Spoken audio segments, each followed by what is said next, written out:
Hey guys, I'm Sifu Dang, and I hope you're doing well. I hope you're healthy. I hope you're safe. Today we are diving into Tai Chi. Now I know what some of you guys are thinking, Tai Chi, it's too slow, it's for old people, it's boring.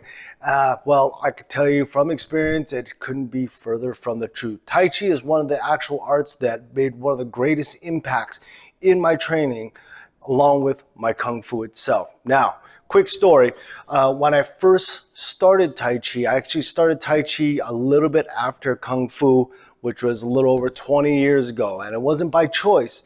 Back then, I was about to have a knee surgery, which put a couple screws in my knee, and it really took out my mobility. My doctors told me that I probably wouldn't walk or run for about a year, and I thought that was absolutely ridiculous. So luckily, I have a good teacher, Sifu Hubbard, up at Eastern Ways in Sacramento, California. He told me, let's get Tai Chi going. And he got me onto the road of Tai Chi and rehabilitation. Now, at first I had to ask him, I go, are you sure this is good for me? Because it really hurts like hell. And he said, trust me, keep going. And I did. And from that, I really got the benefits of it. In about 3 months, I was almost able to run at that point. Now, besides the quicken recovery positions where it helped me strengthen up, get better balance, one of the things that really got interesting to me is when the idea of energy and movement together, along with my Kung Fu, and when they started playing together, things got really interesting and it got a lot more fun. Well, as our Grandmaster always says, enough with the philosophy, we got work to do, let's get to work. All right, welcome to the wonderful world of Tai Chi. Now, one of the most intriguing things about Tai Chi to me is the idea of lines of energy and also application.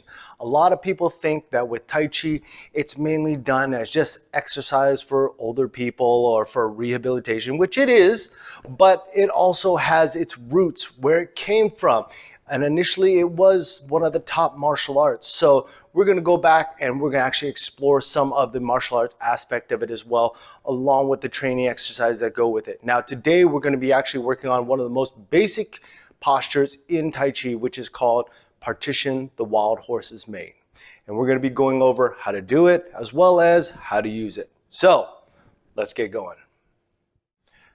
Now, before we get into the actual posture itself, one of the things that we talk about in Tai Chi is the idea of movement and how it moves. So with Tai Chi, everything's about balance. And from person to person, it's always going to be a little bit different. But the way we actually set things up for how we move in Tai Chi is we say we walk upon 3 lines. Now, the way these 3 lines are formed is basically you're going to stand shoulder width apart. Now, again, everybody's going to be a little bit different. If you're taller, you got longer legs, you got more flexibility, it may change things here and there. But initially, we're still going to go off of these 3 lines. So the way we calculate our 3 lines is we have 1 line that comes off of our front foot. We're standing shoulder width apart. We have 1 line that comes off of this leg here. We have another that comes off of this leg as well.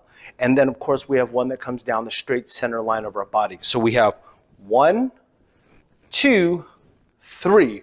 Now, as we move from side to side, it'll change because it'll go 1, 2, 3. So 1 and 3 are interchangeable. Now, when we walk on these lines, these are specifically for training for balance. Okay, just like anything, we have to train from the ground up. We got to get that rooting in. So the way we start off with the basic Tai Chi walking is we're going to start from here, is we're going to go ahead and turn our right toe out, and we're going to turn it 45 degrees, and we're going to shift the weight all the way over, and then we're going to step in to that first line here. Now, everything in Tai Chi is about control. So when we do this, we don't want to get in the habit of dragging our feet. We actually want to make sure, again, it's like having 2 glasses of water where you're going to be pouring one to the other until it's empty, and now you can move it. So in that case, we're pouring everything over to this first leg, and then what we're going to do is we're going to step right in next to our foot. Now the ball of your foot should actually line up right around where the heel is. Now again, we said shoulder width apart, we had 1, 2, 3, which means 3 is now a little bit further out. So to get our step, what we want to be able to do is we want to extend our foot. Okay, and we're going to step with the heel first. Now you notice that by extending the foot, all I want to do is just get that distance. Now to get from here, we're just going to lower our support leg. Now one of the things that we also talk about in Tai Chi is, again, the idea of control. So when I step, I want to make sure that I'm not lunging or falling, committing more weight than I need to. So what I want to be able to do is I want to have control. I want to be able to step with that heel, but I should be able to retract it without having to shift too much weight or any weight at all. So once I step from here, I'm going to step out, heel first, and then I'm going to set the toe down. Now when you set the toe down, you want to make sure it's pointing straight ahead. From this position, I have most of my weight still on my back leg. That front leg is empty. It's touching down for balance, but it's virtually empty. Now I start to fill that glass of water up as I shift the weight over, and then I rotate the waist. Now, here's the next section that's really important, is in this stance, just like any stance training in martial arts, there's configuration to it. So we want to make sure in this position, we're 60-40 in terms of weight distribution. Majority of the weight is going to be on the front leg. From this position, you want to make sure that the hips are tucked in, your shoulders, everything's relaxed, heels are down on the floor. Okay? We want to make sure that heels are down on the floor because the balls and the heels act like legs of a table. So of course, once you start chopping away legs, then your table becomes less balanced. So we want to make sure that the balls and the heels of our feet are completely down to the ground. Our knees are slightly bent, the hips are tucked in. Now, here's one that used to get me all the time, is this back knee. Okay? You want to make sure that the back knee is slightly pressed out, not completely pressed out. Okay? We don't want it also to drop inward. By dropping inward, what that does is it puts pressure on the interior portion of the knee, which will give you trouble later. So you want to open it just slightly, so that way from here, our hips are square, our knees are slightly pushed out, we got that weight distribution at 60-40, we're in a position now. Okay? Now that you got this, take a couple moments, take a couple deep breaths, relax, feel what your body is telling you. Feel what your body is doing. And this is how we develop that muscle memory. Now, to transition, what we're going to do is we're going to shift that weight back. Now, we shift it back so much that we're going to actually lift the toe up. When we lift the toe up, this gives us a straight line from the heel to the hip, so that way there's no friction on our joints as we pivot through. So we're going to turn this one 45 degrees outward, and now shift the weight over, again, pouring all that water out of the glass, and then we're going to go from here until there's nothing left on that back foot, and step. Okay? And again, I step with control. Now to take our next step, we do the same thing. So from here, we want to reach out with our foot, okay, extend the heel out, and then drop the support leg. And again, a good test is to see if you can pull that back leg in without shifting too much weight. Okay? From here, once you step out, set the toe down. Now from here, you're going to concentrate on the waist as we shift the weight forward, and it's going to stop right when you get square. Now we go down the checklist again. Are the balls and the heels of our feet, are they down? Are the knees slightly bent? Hips tucked in. Okay? The knees slightly pushed out. Shoulders and chest also want to be relaxed, and just to be able to allow your body to relax, settle in, and be able to breathe. Okay? Now that we got here, again, take a couple of breaths. Let your body absorb what it's feeling. Now, one of the things that we touched on is tucking in the hip. Now, this is a crucial thing in Tai Chi as well. So we talk about tucking in the hip is if you look from the back here, okay, if the hand drops straight down from here, you kind of run into the butt. Okay? And the idea is you want to tuck the butt in. So we roll the hips forward so that way it's a straight drop downward. What this allows us to do is by having that hip rolled in, it actually allows us to breathe better. And of course, in Tai Chi, Qigong, having good breath means more oxygen, more energy, okay? Better circulation. So when we do this, and you can test this, if you kind of go bad Tai Chi, okay, bad posture, everything, stick your butt out. Okay, once you stick your butt out, take a deep breath, and you'll feel that it gets caught right here in this upper region. Okay, and the idea in Kung Fu Tai Chi is we want to be able to lower that breath. So by tucking in the hips, this allows us to fill in the lower area of our dantian, then filling in our chest, and then letting the air out. Therefore, getting us better breath, as well as better circulation, more relaxation, more oxygen to the blood. All right, so now that we got some basic Tai Chi walking on, we're gonna go and let's do it again. So we go 3 lines, 1, 2, 3. From this position, we're going to shift the weight over to our left, pivot the right foot out, shift the weight over, and now step in. Now, stepping out to our 3rd line. First thing we're going to do, step with that heel. We're going to put the toe down. From this position, shift the weight forward, and rotate the waist. Again, go through that checklist. Balls and the heels of the feet down, knees slightly bent, hips tucked in, shoulders, chest, nice and relaxed. Okay, take a couple moments, breathe. Now, from here, shift the weight back, lift the toe, pivot over 45 degrees, shift the weight slowly until there's nothing left on this back foot, and then finally step. Now, from this position, we take our second step. We're going to step out with that heel again. Toe comes down. As you now shift the weight forward, rotate over, and we go down that checklist one more time. You want to make sure balls and the heels are down. We want to make sure the knees are bent and that back knee is slightly pushed out. Hips are tucked in, shoulders, chest, relax, and breathe. And again, breathing is one of the most important parts. So people ask me, well, how do you get to the correct posture? A lot of times your body wants to do the correct posture. So one of the best things to do is take a deep breath and let it go. And let your body, as I say, melt. So if you get into the position where you're tense, and this could be from typing, from reading, okay, work, okay, take a deep breath and let everything just melt. Let the stress, let the tension, let everything just melt away. And typically your body will find the right posture. All right, to get us started into partitioning the wild horse's mane, we covered a little bit in terms of how to walk, but now we got to work on the upper body position. And then what we'll do is we'll start putting things together. So to get us started, one of the best ways to do is we're going to go ahead and take that shoulder width posture. Now from here, what I'm going to have you do is go ahead and bring your right hand up. From this position, you're going to go ahead, extend, relax the elbow, extend the palm out. From here, you're going to turn your waist over to your right and let your left hand scoop underneath. Now, from this position, the left hand should be, for the most part, right underneath the elbow. Okay. Now, this is what we refer to as a closed posture. Just like as in most guard stances, fighting stances, so to speak, you want to be able to minimize your target area. So this would be a position where you would be in a more protective posture. So for this one from here, you're going to go ahead and bring the arm up again. Drop the elbow, let the palm expose, turn the waist, and let that left hand just kind of tuck in. Now from this position, again, this is more for a training drill. So what we want to be able to do is we want to lift the body up, okay? And you'll notice by lifting, this allows the body to come up from here. And now we want to have equal intention as we push one hand out and one hand down. Now in this position, this hand down here is almost like resting on a table. The hand up here is almost like, as we say, is like you're giving something to somebody. Now position-wise, length, you don't want to be straight. Same time, you don't want to be bent. Okay? So the concept in Tai Chi is we say what looks straight is not straight, what looks bent is not bent.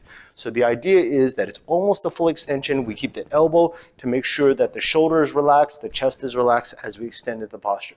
So again, as we lift, we turn, and we get to this position right here. Now this is our partition. From this position, what we're going to do is we're going to turn both palms. Now this hand is exposed. We're going to curl the right hand underneath the elbow, and we're going to repeat the procedure. So we're going to lift and turn. We turn the palms, we turn and tuck in, we lift and we extend. We rotate the palms, we tuck in, we lift and extend.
All right, now a good way to transition in putting together the upper body and the lower body is actually just by doing it on one side. So what we're going to do is we're going to start in our three-line posture again. From here, we're going to turn the toe out. We're going to step the foot in. Now, from here, the left hand's going to cup underneath by the navel. The right hand's going to come up by the shoulder. From this position, we're going to go ahead and step on out to our third line. Now, again, one of the most important things is to make sure that this is a comfortable step for you. So everybody's going to be a little different. You want to make sure that when you step out, you should be able to pick up that foot without shifting any or too much weight at all. Now, from here, we're going to go ahead and set the toe down. As we now lift the torso by looking up, we turn and we extend out to our partition, the wild horse's mane. Now we want to make sure that all those checkpoints are still there. Are the knees bent? Are the heels and balls of the feet down?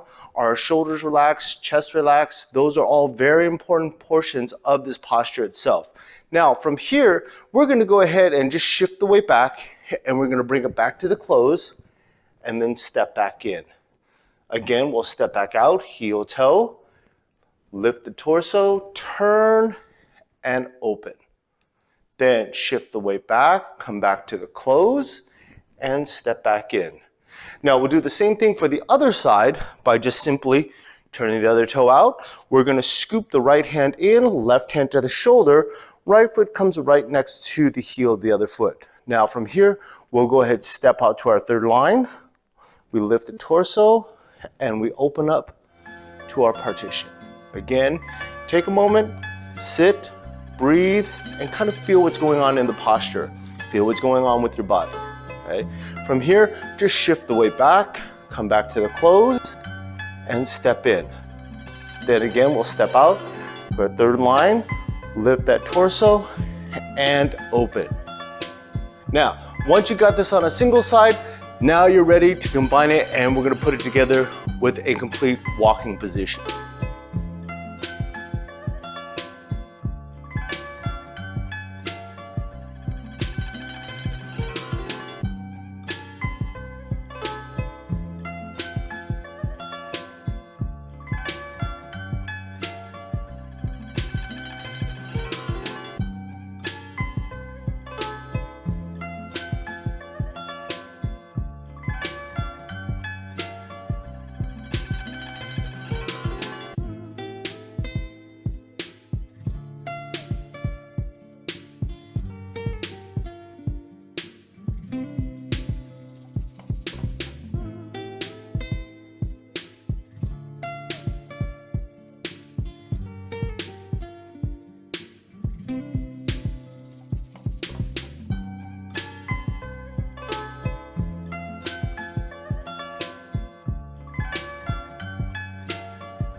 Okay, now what we're going to do is we're going to combine both the upper and lower, so the hands and the feet. So we're going to do that by starting off in our three-line posture. So as we said before, we have 1, 2, and 3 lines. So we're going to take the right foot, we're going to pivot off to the right side about 45 degrees. The left foot is going to be coming in and it's going to be stepping right by our heel. Now from this position to set up our hands, we're going to go ahead and start by placing the right hand right by the shoulder. The left hand is going to cup underneath the elbow. So again, we're in this what we refer to as closed posture. Closed posture, again, is more of a protective position. So theoretically, you're moving all your targets off to the side and you're coming into the posture here. From this position, we're going to go ahead and step out to our third line, stepping out with our heel first. Now, again, one of the things that we want to remember is we want to make sure that the foot is empty. So when we step, we want to make sure that we have good control over our step, and we want to make sure that in this position, we're not committing too much weight yet. Now, from here, we're going to go ahead and set the toe down as we lift the body up, just lifting the torso, and we're going to expand outward. Now, as we get to this position, we want to make sure that, again, the intention of the arm is here. It is straight, but not necessarily locked out straight. The other hand is going to be pressed down, and it's going to be right off to the side of the leg. So again, we're going to come from that closed posture. We're going to step out to our third line, heel, then toe. We're going to lift the torso as we now turn and we open into our partition, the wild horse's mane. Now to transition, we're going to go ahead and shift the weight back, and we're going to rotate the toe as we rotate the palms. Now we did that earlier with our empty hands, but this time we're going to incorporate the lower body as well. From this position, we set the toe down of the left foot, we shift forward. Now we close the body into the hand rather than the hand into the body. From here, we're going to go ahead and step out to our other line, heel again, toe, as we lift the torso, and we open up to our partition.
All right, now on to application. Now, one of the things I love about Tai Chi application is it's really based around sensitivity, relaxation, and understanding of body movement. Now, another art that we see that in also is jiu-jitsu and ground fighting. If you watch a really good jiu-jitsu practitioner and they're on the ground and they're manipulating their opponent and they're just waiting for that right time to clinch things up and strike. Now, Tai Chi is very similar, where it's based on that sensitivity of understanding what your body is doing, what your opponent's body is doing, and how to make that really get manipulated to your advantage. So one of the things that we talk about in Tai Chi application is I like to go by 4 principles, and the 4 stages really is you connect, then you neutralize, then you redirect, and then you finally counterattack. And we're going to be going through all 4 stages as we go through this. All right, now before we get into the application itself, let me elaborate a little bit more on those 4 stages. So first we have connection, which is basically and simply means anytime you're going to engage with somebody in physical confrontation, there has to be a point of connection, which means it's either punch, grab, whatever, but at one point or another, your body is going to connect with one portion of their body. Now, the next part is neutralizing the energy. So we look at energy, and that's one of the things that really made Tai Chi stick out to me as I practice it and how it really kind of connected with my Kung Fu. If a punch comes in, we have a line of energy here. Now, we can't push the energy back to where it came from. However, we can also redirect it. But by simply dropping, lifting, or moving it side to side off its original path, what you're now doing is you're neutralizing the energies, which means it's not coming at you with the great amount of force as it was in the beginning. Now from there, the redirection is where you're manipulating the energy to move in a different path, and now because that person is neutral or empty, now it gives you the opportunity to counterattack. So again, we have connection, neutralization, redirection, and our counterattack. So let's get to it. All right, in our first application, what we're going to be doing is we're going to be working to the outside of the person. So now, as we set up, we're still going to hit those 4 stages. So we have our first position. As the punch comes in, we're going to use our close to connect and neutralize. From this position, we're going to go ahead and take our step out.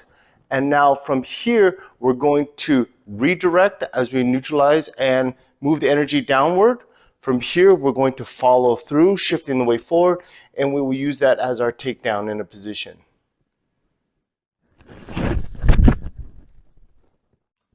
All right, for application number 2, we're going to be working towards the inside of the person, which means we got to work quickly.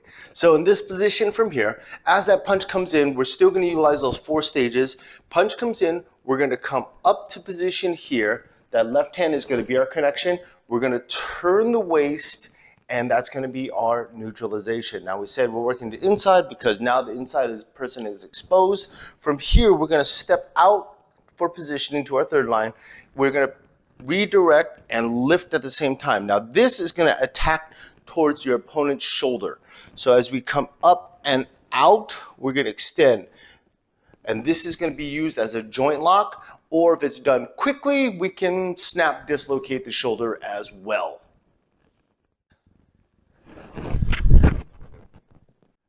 Now, one of the things that you'll notice with these traditional applications, a lot of the motions and you'll see applications are said to be used as throw, joint locks, pushes, but don't be confused because those throws can also be done as takedowns, they can be done as strikes, but like anything, it also requires some follow-up.